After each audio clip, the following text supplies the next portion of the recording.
श्री गुरु चरण सरोज रज निज मन मुकुर सुधारि। बरनउँ रघुवर विमल जस जो दायक फल चारि। सियावर रामचंद्र की जय। पिछले एपिसोड में गुरु वशिष्ठ भरत जी से कह रहे हैं कि भरत कुछ उपाय सोचिए, किंतु भरत गुरु जी से कहते हैं कि भैया राम के पास चला जाए। तो भरत और गुरु वशिष्ठ दोनों राम जी के पास पहुंचते हैं और कहते हैं कि हे राम, तुम ही कोई इसका समाधान खोजो। तो राम ने कहा कि राखेओ राय सत्य मोहि त्यागी। तनु परिहरेओ प्रेम पन लागी। तासु बचन मेटति मन सोचू। तेते अधिक तुम्हार सकोचू। कि हे भरत, पिता ने सत्य की रक्षा के लिए मुझको त्याग दिया। अब हम अगर उनके वचनों को मिटाना चाहें, उनके वचनों को ना माने, तो भी बड़ा अनर्थ है और तुम्हारे प्रति भी हमारा बड़ा संकोच है। इसलिए हमारी जो राय है कि मन प्रसन्न करि सकुच तज। कहु करऊँ सोई आजू। सत्य संध रघुवर वचन सुनिभा सुखी समाज। तो राम ने कहा, हे भरत, मन में प्रसन्नता ला करके, संकोच को छोड़ करके जो तुम आज कहोगे वही मैं करने को तैयार हूं। मेरे वचन सत्य हैं। ये सुनकर के सारा समाज प्रसन्न हो गया। किंतु भरत जी उठकर खड़े हो गए। आंखों में आंसू हैं। आंसू भरे नेत्रों वाले भरत ने कहा कि प्रभु, इसमें थोड़ा संशोधन कर लीजिए। राम ने कहा, क्या संशोधन करें? भरत ने कहा कि प्रभु प्रसन्न मन सकुच तजी। जो जय आए सुदेव। सो सिर धरि धरि करई सबु। मिटई अनर अवरेहु। हे प्रभु, मन से संकोच त्याग कर जिसे जो आज्ञा आप देंगे उस आज्ञा को सब लोग सिर पर चढ़ाकर पालन करेंगे और ये सब उपद्रव और उलझने शांत हो जाएंगे। भगवान के ने भक्त भगवान से नहीं चाहते। भगवान के भक्त भगवान से कुछ नहीं चाहते। वे तो भगवान को ही चाहते हैं। अतः भरत भी कह रहे हैं कि प्रभु, हमें कुछ नहीं चाहिए, हमें तो आप ही चाहिए। नारद जी ने अपनी रुचि की बात कही। भगवान सोचने लगे कि यदि हम नारद जी की रुचि रखते हैं तो जीवन भर दुख ही उठाएंगे, और अगर नहीं रखते हैं तो भक्त की बात हम टाल कैसे सकते हैं। लेकिन जैसे ही भगवान ने अपने मन में ये बात सोची तो नारद के मन में प्रेरणा हुई और वो तुरंत कहने लगे कि जहि विधि होई नाथ हित मोरा। करहु सुबेगी दास मैं तोरा। भगवान प्रसन्न होकर बोले कि जही विधि हुई है परम हित। नारद सुनहु तुम्हार। सोई हम करब नान कछु। वचन न व्यथा हमार। यहां तो भरत जी कहते हैं कि प्रभु, हमारी कोई रुचि नहीं। जनहित में जो उचित हो वही आप करें। यह सुनकर के राम चुप हो गए। उसी समय जनक जी के दूत आए और वशिष्ठ जी से कहने लगे कि राजा जनक जी आए हुए हैं। वशिष्ठ जी ने उन दूतों को बुलाया और कहा कि राजा आए हुए हैं तो हम अभी चलते हैं उनके पास। सभी लोग जनक जी के पास पहुंचे, लेकिन भगवान राम को कुछ संकोच था और राजा इंद्र, देवराज इंद्र को भी संकोच था, क्योंकि जनक जी तो उस समय के सबसे बड़े विद्वान राजा थे। तो इंद्र ने सोचा कि कहीं ऐसा न हो कि जनक महाराज के कहने से राम अयोध्या लौट जाएं। किंतु जनक जी जैसे ही वहां पर पहुंचे तो आते ही जनक की पत्नी सुनैना ने सभी रानियों से मिलने की इच्छा प्रकट की। जब कौशल्या जी को यह बात मालूम हुई तो उन्होंने तुरंत उनको बुला लिया। तो लखी स्नेह सुनी बचन विनीता, जनक प्रिया गही पाए पुनीता। तो कौशल्या के चरण छू करके सुनैना ने उनका आदर किया और कौशल्या ने उनको आदर सहित आसन दिया। अब सुनैना के सामने एक समस्या खड़ी हो गई। सुनैना यहाँ सांत्वना देने आई थी रानियों को, लेकिन उन रानियों में कैकेयी रानी भी बैठी हुई। अब कैकेयी रानी के सामने सुनैना कैकेयी की बात कैसे कहें? तब उन्होंने विधाता को माध्यम बना करके अपनी बात कही। सुनैना ने क्या कहा कि सीय मातु कहा विधि बुद्धि बाकी, जो पै फेन फोरी फबिटा की। सीता की माता सुनैना ने कहा कि विधाता की बुद्धि जो है वो बड़ी टेढ़ी है।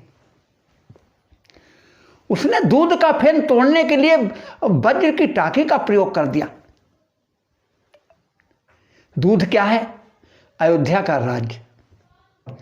अयोध्या का राज्य रूपी दूध दशरथ रूपी बर्तन में रखा है और दशरथ के मन में उफान आया कि राम को युवराज पद दे दिया जाए।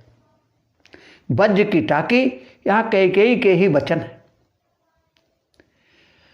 और जिस समय ये उबाल आया उसी समय कैकेयी के वचनों ने वज्र का प्रहार कर दिया। तो दूध तो फटी गया और साथ में दशरथ रूपी बर्तन भी टूट गया और दूध बिखर गया, फैल गया। अब बिखरे हुए दूध को अब कोई स्वीकार नहीं करना चाहता है। उस राजरूपी दूध को न भरत लेना चाहते हैं और न राम लेना चाहते हैं। तो अब आगे बात कही कौशल्या ने कि सुनिय सुधा देखिए गरल, सब कर तूति कराल, जहां तहां काक उलूक बक, मानस सकत मलाल। कहने अमृत सुनने में ही आता है, किसी ने अमृत को देखा नहीं है, लेकिन वृक्ष को देखा भी गया है और उसके प्रयोग से व्यक्ति की मृत्यु होते भी देखी गई है और ये मिल भी जाता है। तो इसका मतलब ये है कि अमृत जो है वो कहा तो जाता है लेकिन वो दिखाई कहीं नहीं देता और मिलता भी कहीं नहीं। अमृत क्या है कि सुना था कि राम काल देव युवराजू, कि राम को कल युवराज बनाया जाएगा, लेकिन हुआ क्या कल कि उनको 14 वर्ष का वनवास हो गया। सुना क्या था कि नगरवासियों ने जब ये बात सुनी कि राम का युवराज होने जा रहा है, युवराज पद पर अभिषेक होने जा रहा है, तो उन्होंने राजा से कहा कि जियो अवधपति बरस करोड़ी, कि आप करोड़ों वर्ष तक जीवित रहे। लेकिन देखने में क्या मिला कि दशरथ स्वर्गवासी हो गए। अब सुना क्या था, हुआ क्या। और कहा है कि इंद्र को कौवा कहा गया है, क्योंकि काक की प्रवृत्ति होती है, वो हमेशा दूसरों के काम में अड़ंगा लगाया करता है। इंद्र भी चाहता है कि राम अयोध्या को वापस न लौटे और तरह तरह के वो प्रयत्न कर रहा है। मंथरा यहाँ उल्लू है। उल्लू का काम होता है कि वो हमेशा संतों की निंदा करने वाले को उल्लू कहते हैं कि होय उल्लूक संत निंदा रस, मोह निशा प्रिय ज्ञान भानुगत। और राम साधु हैं, सब कोई कहा राम सुठ साधु, और साधु की निंदा करने वाली मंथरा, उसको उल्लू कहा गया है। कैकेयी की संज्ञा बगुले से दी गई है। बगुले का रंग सफ़ेद होता है और वो एक पैर पर खड़ा रहता है, मालूम देता है जैसे कोई योगी तपस्या कर रहा है। किंतु कब तक, जब तक मछली रूपी राज्य उसको दिखाई नहीं देता, या बगुले को जब तक मछली नहीं दिखाई देती है। कैकेयी भी राम को इतना चाहती थी, किंतु जैसे ही राज्य रूपी मछली उसके सामने आई, वो बक बन गई। तो यहां पर बाबा तुलसीदास जी ने कहा है कि जिनका जैसा स्वभाव होता है, लालच आने पर उनके गुण प्रकट हो जाते हैं। सुमित्रा जी ने अपनी बात कही कि सुनि ससोच कहे देवी सुमित्रा, विधि गति बड़ी विपरीत विचित्रा। सुमित्रा जी कहती हैं कि विधाता की गति बड़ी विपरीत और विचित्र है। कैसे कि जो सज पालई हरई बहोरी, बाल केली सम विधिमति भोरी। कि विधाता दुनिया को बनाते हैं, उसे पालते हैं और फिर मिटा देते हैं। यदि राम को राज्य नहीं दिलाना था तो दशरथ जी के मन में भाव क्यों पैदा किया, और यदि भाव पैदा किया तो गुरु वशिष्ठ जी से अनुमति क्यों दिलाई, और फिर राम जी को पद पर बैठने क्यों नहीं दिया। इससे तो लगता है कि विधाता की बुद्धि बचकानी है। जैसे बालक मिट्टी के खिलौने बनाता है, फिर उनसे खेलता है और फिर उनको मिटा देता है।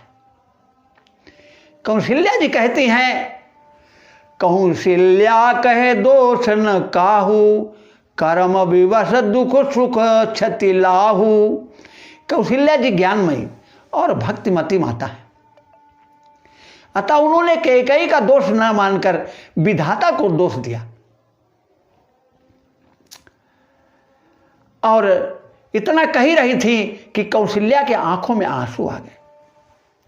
वहां पर बैठी हुई जितनी भी नारियां हैं, सब कहने लगी कि भाई आंसू तो आ ही जाएंगे, जिसका पुत्र और जिसकी पुत्र वधू वन में चली जाए तो उसको तो दुख होगा ही। लेकिन कौशल्या ने तब कहा कि हमारे आंसू इसलिए नहीं निकल रहे हैं कि राम सीता वन में, लखन राम सिय जाहु वन, भल परिणाम न पोच। गहावरी ही कहे कौशिला, मोह भरत कर सोच। कौशल्या जी ने दुख भरे हृदय से कहा कि राम लक्ष्मण और सीता वन में जाएं, इसका परिणाम तो अच्छा ही होगा, बुरा नहीं। मुझे तो भरत का सोच है। राजभवन में जब हम महाराज की सेवा कर रहे थे तो महाराज दशरथ ने कहा कि कौशल्या भरत कुल का दीपक है। और ये एक बार नहीं, बार बार महाराज ने हमसे कहा, जानेऊ सदा भरत कुल दीपा, बार बार मोहि कहेऊ महीपा। राजा ने बार बार हमसे ये बात कही कि भरत कुल का दीपक है, और कहा कि कौशल्या मैं तो नहीं रहूँगा, कि तुम्हें इस कुल के दीपक भरत का ध्यान सदैव रखना है। आज भानुकुल का सूर्य यानी महाराज दशरथ तो है नहीं, अथैव वाजु भानुकुल भानु। और राम जो मणि हैं वो भी वन में हैं। विद्यमान रघुकुल मणि जानी। तो जब सूर्य का प्रकाश न हो और मणि का प्रकाश भी ना हो तो दीपक के प्रकाश का ही सहारा बनता है। दीपक ही प्रकाश का एक सहारा बनता है। इसलिए है सुनैना, मौका पाकर महाराज जनक से मेरी यह प्रार्थना करना कि राम के बिना भरत जीवित नहीं रह पाएगा। ऐसा कुछ करें कि भरत राम के साथ रहे, नहीं तो भरत संकोच के कारण कुछ कह भी नहीं पाएगा और राम के वियोग में जीवित भी नहीं रह पाएगा। तौ भल जतन करब सुविचारी और मोरे सोच भरत कर भारी। जब कौशल्या के वचनों को सुनकर सभी रानियां करुण रस में निमग्न हो गई, किंतु बाबा तुलसीदास जी ने कैकेयी माता का चित्र खींचा। कैकेयी क्या सोच रही है? अवनि जबहि जांचति कैकेयी महीन बीतु विध मीतु न देई। कैकेयी सोच रही है, वो पृथ्वी की तरफ देख रही है, यमराज की तरफ देख रही है, सोच रही है कि पृथ्वी फट जाए तो उनसे समा जाऊं या विधाता हमें मृत्यु दे दे। उसी समय रात अधिक हो गई तो कौशल्या ने सुनैना से कहा कि अब आप भी अपने डेरे में जाइए। सुनैना डेरे में पहुंचकर जनक जी के पास गई। तब राजा जनक ने पूछा कि क्या समाचार लेकर के आई हो। सुनैना ने कौशल्या द्वारा भरत के विषय में कही बात को बताया तो महाराज उठकर बैठ गए। हृदय में रोमांच है, आंखों में आंसू हैं और जनक जी सुनैना से बोले कि हे सुनैना, सावधान होकर के सुनो, मैं भरत के विषय में कह रहा हूं कि सावधान सुनु सुमुखी सुलोचनी भरत कथा भव बंध विमोचनी। सुनैना ने कहा कि भरत कथा सुना रहे हो? तो राजा ने कहा नहीं, भरत की महिमा सुना रहा हूं। तो कौशल्या ने कहा सुनाओ। जनक जी ने कहा कि भरत की कथा कहना मेरे बस की बात नहीं है, कि मैं तो धर्म, राजनीति, ब्रह्म विचार का विषय जानता हूं। इसके विषय में हमारी बुद्धि निर्णय ले सकती है, किंतु भरत की तो छाया को भी हमारी बुद्धि नहीं छू सकती। देखो यहां पर किसी व्यक्ति की छाया पकड़ी तो नहीं जा सकती है, लेकिन छुई तो जा सकती है। किंतु जनक जी क्यों कहते हैं कि मेरी बुद्धि भरत की छाया भी नहीं छू सकती? यहां किसी व्यक्ति की छाया को हम छू सकते हैं, किंतु छाया की छाया नहीं छू सकते। और भरत क्या है? भरत राम की छाया है। भरत जानु राम पर छाही। जनक जी कहते हैं कि विधि गणपति अहिपति शिव शारद कवि कोविद बुध बुद्धि विशारद। इतने लोग भी भरत की महिमा का गान नहीं कर सकते, फिर मेरी बुद्धि इसका गान कैसे कर सकती है? सुनैना ने पूछा तो महाराज फिर इनकी कथा का गान कौन कर सकता है? तो राजा जनक ने कहा कि भरतो अमित महिमा सुनु रानी जाने राम न सकई बखानी। कि हे रानी, भरत की महिमा को केवल राम जानते हैं, लेकिन वो भी कह नहीं सकते। सुनैना ने कहा महाराज जब जानते हैं तो कह क्यों नहीं सकते हैं? तब राजा ने कहा कि क्योंकि भरत का नाम लेते ही उनका हृदय गदगद हो जाता है, कंठ रुंध जाता है, अश्रु बहने लगते हैं, इसलिए वो कहने में असमर्थ हो जाते हैं। अब यहां पर जनक जी ये कह रहे थे तो रात ज़्यादा हो गई थी। फिर विश्राम करने लगे। दूसरा दिन आया। दूसरे दिन श्री राम सभा के मध्य मुनि मंडली के समक्ष विराजमान हैं। एक ओर बैठे हैं महाराज जनक, दूसरी ओर बैठे हैं श्री वशिष्ठ जी। अयोध्या का समाज बैठा है, कोई कुछ बोल नहीं रहा, सभा सब शांत बैठी। अचानक श्री वशिष्ठ जी ने कहा कि राम, भरत तुम्हारे सामने बैठे हैं, जो उचित हो वह निर्णय करो। श्री राम ने कहा, गुरुदेव, मेरा यहाँ बोलना उचित नहीं होगा। क्यों? विद्यमान पुनि मिथिलेशु मोर कहब सब भांति भदेशु। आप और महाराज जनक के होते हुए यदि मैं कुछ कहता हूँ तो ये अनुचित होगा प्रभु। ऐसा कहकर मानो राम जी ने 2 पंच चुन लिए। एक पंच वशिष्ठ जी और दूसरे श्री जनक जी। वशिष्ठ जी को अपना पंच बनाया राम जी ने, और जनक जी को भरत का पंच बनाया। राम जी और वशिष्ठ जी दोनों के विचार मिलते हैं। वशिष्ठ के पिता ब्रह्मा हैं और वो सब काम विधि से करते हैं, और राम भी विधि को ही मानने वाले हैं, और वशिष्ठ जी विधि मानने वाले हैं। तो इन दोनों का स्वभाव एक जैसा है, और जनक जी और भरत जी का स्वभाव एक दूसरे के प्रति मिलता है। जनक जी को राम के प्रति गूढ़ स्नेह है। प्रणवं परिजन सहित विदेहु जाहि राम पद गूढ़ स्नेहु। और भरत जी को भी राम के प्रति गूढ़ स्नेह है। गूढ़ स्नेह भरत मन माही। भरत जी के पंच जनक जी ठीक रहे और राम जी के पंच वशिष्ठ जी, दोनों पंच परेशान हैं। जब दोनों ने निर्णय नहीं कर पाया तब तीसरा सरपंच चुना गया। शेष अगले एपिसोड में।